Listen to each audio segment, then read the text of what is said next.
Hey coders, let's solve meeting room 2 problem. This is available on GFG, so please go through the description. Problem definition इतना ही है कि we have given a meetings जिनका start time और end time दे रखा है and we have to return the minimum number of room requires to attend all meetings. So basically पहले तो meetings होना पड़ेगा, right? Meeting should happen. तो minimum room कितना होगा कि सारे के सारे meeting हो सके, right? That's all we have to find it. For example, this. अब इसको कैसे solve करेंगे? इंट्यूशन क्या है इसको सॉल्व करने का? जब भी इंटरवल का प्रॉब्लम है, सिंपल ट्राई करो ड्रॉ करने का डायग्राम, एक नंबर लाइन पे रिप्रेजेंट करने का, देन वहां से आइडेंटिफाई करो कि आपको एग्जैक्टली बताना क्या है। सो लेट्स से मैंने ऑलरेडी ड्रॉ कर रखा है। पहला मीटिंग क्या है? 2 to 4, 2 to 4। दूसरा 9 to 12, दिस इज 9 to 12। तीसरा 6 to 10, 6 to 10। अब हमें कितने मीटिंग्स रूम चाहिए होंगे कि ये बेसिकली क्या हो, सारे के सारे मीटिंग पॉसिबल हो सके। अगर मीटिंग रूम सिर्फ एक होता तो ठीक है, ये तो उसमें आ जाता, 2 to 4, उसके बाद वो खाली हो जाता, फिर 6 to 10 ये उसमें एग्जीक्यूट होता, बट वो 10 तक बिजी रहता और ये 9 to 10 वाला एग्जीक्यूट नहीं हो सकता, राइट? तो इसके लिए हमें क्या चाहिए? 2 मीटिंग रूम चाहिए होगा, राइट? 2 मीटिंग रूम चाहिए होगा। और अगर आप अभी तक इतना आइडेंटिफाई कर पाए हो, तो अगर लेट्स से कि एक मीटिंग और ऐसे होता, यहाँ पे कुछ एग्जाम्पल होता, तो अब हमें कितना चाहिए होगा? मिनिमम 3 चाहिए होगा, क्योंकि ये जो 3 मीटिंग है ये क्या कर रही हैं? ओवरलैप कर रही हैं और वो एक साथ एक रूम में नहीं हो सकती। इनके लिए 3 डिफरेंट रूम चाहिए ही चाहिए। तो बेसिकली हमें क्या निकालना है? मैक्सिमम ओवरलैपिंग, इंटरवल बोल दो, मीटिंग्स बोल दो, एवरीथिंग इज सेम हियर, कि मैक्सिमम कितने ओवरलैपिंग मीटिंग है। इसको कैसे निकालेंगे? Let's try to solve this example. For example let's say this is from 1 to 10, this is 3 to क्या बोल सकते हैं, 8, this is 2 to 6, and let's say this is 11 to let's say 30। अब हमें क्या निकालना है? बेसिकली ये निकालना है कि एक गिवन टाइम पे मैक्सिमम ओवरलैपिंग इंटरवल कितने थे। That's all we have to find. कैसे करेंगे? Try to think. अगर आप नॉर्मल जब जितने प्रॉब्लम हमने अभी तक कर रखे हैं लगेगा कि हाँ काफी सिमिलर है, बट ये थोड़ा सा डिफरेंट है, हल्का सा डिफरेंट है। मे बी हम क्या करेंगे, ठीक है, यहाँ पे है,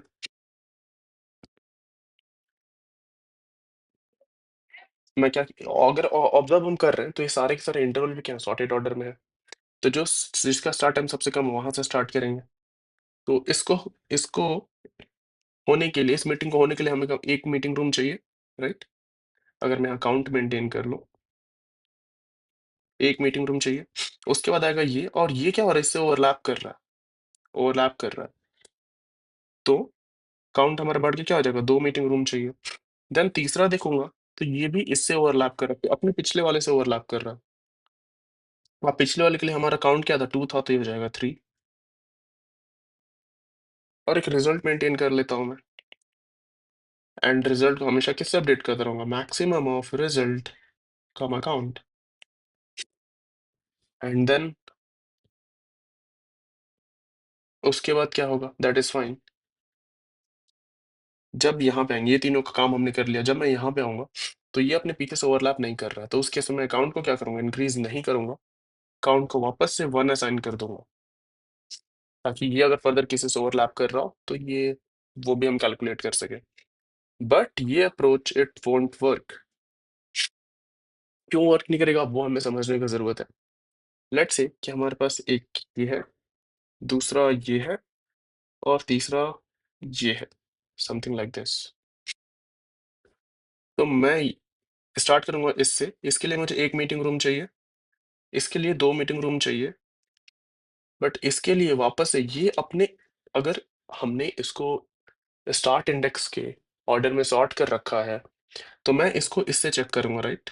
इसको इससे चेक करूंगा, तो ये इससे क्या हो रहा है, इंटरसेक्ट नहीं हो रहा है, ये नहीं हो रहा है, तो उस केस में हमारा क्या होगा, बट ये इससे इंटरसेक्ट हो रहा है, राइट? तो ये इन्फॉर्मेशन हमें कैसे मिलेगी? अब हर एक इंडेक्स के लिए हमें पीछे जाना पड़ेगा, चेक करना पड़ेगा कि कौन-सा इंटरवल था जिससे वो इंटरसेक्ट कर रहा है और उस इंटरवल के लिए कितना काउंट चाहिए था हमें, दैट इज़ 1, तब इसके लिए भी हमें 2 चाहिए होगा। तो ऐसा नहीं कि पॉसिबल नहीं होगा, बट इफेक्टिवली इसे सॉल्व नहीं होगा। ओ ऑफ एन इसका solution doesn't make sense here, जब हम इसको ओ ऑफ एन में सॉल्व कर सकते हैं तो। ठीक है, ये बस आपको इतना पता है कि क्यों नहीं इससे सॉल्व इस अप्रोच से करेंगे। अगर आप ऑब्ज़र्व कर पा रहे हो, एक काउंट वेरिएबल बना लो, ठीक है? तो एक चीज़ हमेशा माइंड में रखो कि जब भी कोई मीटिंग स्टार्ट होगी, राइट? जब भी कोई मीटिंग स्टार्ट होगी, तो हमें एक रूम चाहिए होगा और जब भी वो खत्म होगी, तो मेरा रूम वो क्या होगा? फ्री हो जाएगा। तो एक काउंट वेरिएबल मैं बनाता हूँ, जो बेसिकली इनिशियलाइज़ होता हूँ 0 से, जो ये बताएगा कि करंट टाइम पे मुझे कितने पैरेलल मीटिंग रूम्स चाहिए, राइट? अब मैं स्टार्ट करता हूँ इससे, 1 पे आया, 1 पे, तो काउंट मेरा क्या हो जाएगा? 1 हो जाएगा, कि मुझे 1 मीटिंग रूम तो चाहिए। देन सडन 2 आ गया, एक और आ गया, 2, इसके खत्म होने से पहले 10 से पहले क्या आ गया? 2 आ गया, तो मेरा काउंट बढ़ के 2 हो जाएगा कि मुझे 2 मीटिंग रूम चाहिए ही चाहिए। देन इन दोनों के खत्म होने से पहले मेरा 3 आ गया, तो यहाँ पे मैं क्या बोलूँगा? मुझे 3 मीटिंग रूम तो चाहिए ही चाहिए। देन अगेन अब क्या आ जाएगा? 6, ये मीटिंग खत्म हो रहा है। जो हमारा 2 टू 6 वाला था वो खत्म हो रहा है। अब खत्म हो रहा है तो एक रूम फ्री हो जाएगा, तो काउंट की वैल्यू मैं वापस से क्या कर दूँगा? 2 कर दूँगा, कि देखो अभी सिर्फ़ और सिर्फ़ 2 ही मीटिंग पैरेलल में रन हो रहा है। देन हमारा आ जाएगा 8, अगेन यहाँ काउंट कम हो जाएगा कि अब मुझे सिर्फ़ और सिर्फ़ 1 ही मीटिंग रूम चाहिए। और 10, ये मीटिंग खत्म होने के बाद मुझे 0 मीटिंग रूम चाहिए, क्योंकि कोई मीटिंग ही नहीं हो रही है। देन 11 आएगा, देन अगेन मुझे 1 मीटिंग रूम चाहिए। 13 पे वापस से 0 हो जाएगा क्योंकि मीटिंग खत्म हो जाएगा। तो अगर आप ऑब्ज़र्व कर रहे हो, तो हर एक स्टार्ट टाइम पे हम क्या कर रहे हैं? स्टार्ट टाइम पे हम काउंट को इंक्रीमेंट कर रहे हैं और एंड टाइम पे हम इसको क्या कर रहे हैं? डिक्रीमेंट कर रहे हैं, डिक्रीमेंट कर रहे हैं। और इसमें से ये सारा करने के बाद जो काउंट का मैक्सिमम वैल्यू आ रहा है 3, ये मैक्सिमम वैल्यू काउंट का, यही मेरा क्या है? यही मेरा रिज़ल्ट है। तो रिज़ल्ट को मैं क्या करूँगा? मैक्सिमम ऑफ रिज़ल्ट काउंट कर दूँगा। सिंपल, इतना ही सिंपल है। अगर आप इसको समझ पाए तो। I'll अगेन रिपीट कि हम कर क्या रहे हैं और ये काम क्यों कर रहा है। सो हर स्टार्ट पे हम काउंट को इंक्रीमेंट कर रहे हैं और एंड टाइम पे डिक्रीमेंट कर रहे हैं। क्या ऑर्डर मैटर कर रहा है कि कौन सा पहले एंड हो रहा है? अगर मुझे ये पता चल जाए, अगर मैं सबको सॉर्टेड ऑर्डर में अरेंज कर लूँ, एंड टाइम को भी सॉरी स्टार्ट टाइम को भी और एंड टाइम को भी, तो हमें वो तो जो हमने यहाँ पे किया एग्ज़ैक्टली सेम ही चीज़ होगा, right?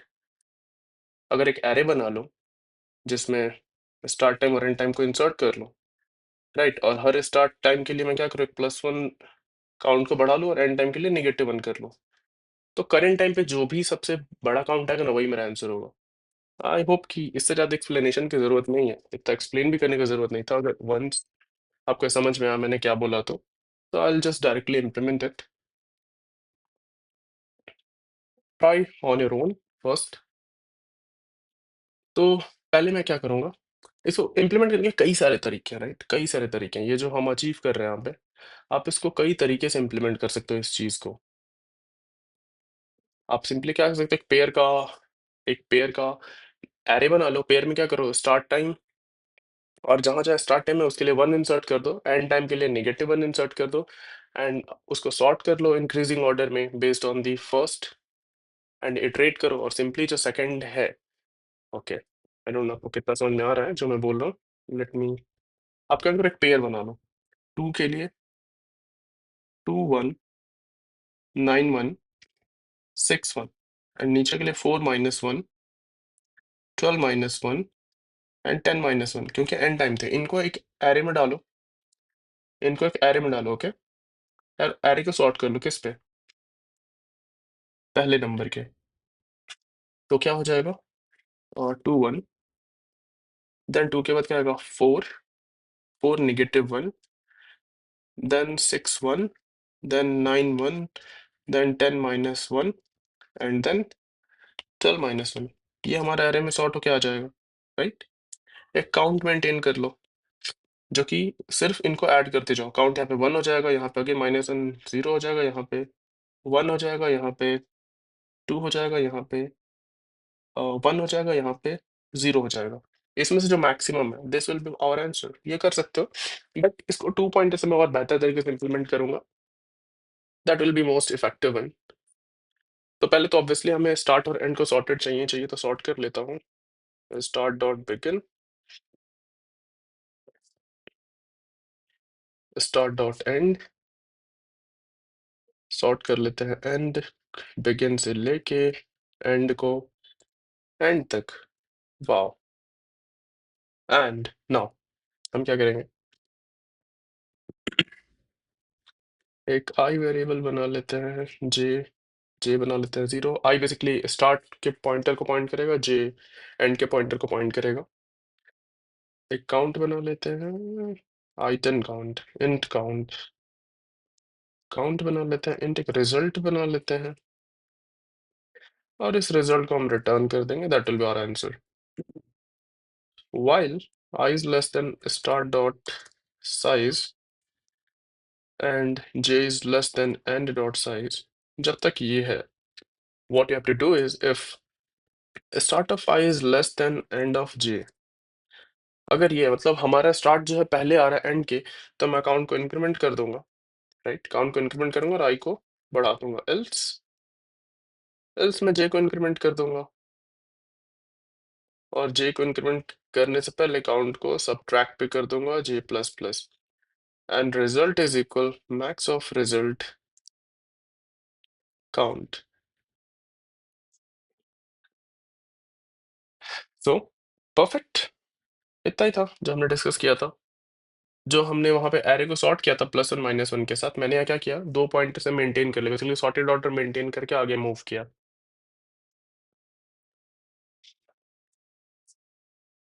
So this is the, I think, one of the efficient implementation for this problem, and this is enough to impress any interviewer. So hopefully मैं इस क्वेश्चन को आपको समझा पाया, and you are getting this. If that is the case, give us a thumbs up and do subscribe to this channel. Take care, bye bye.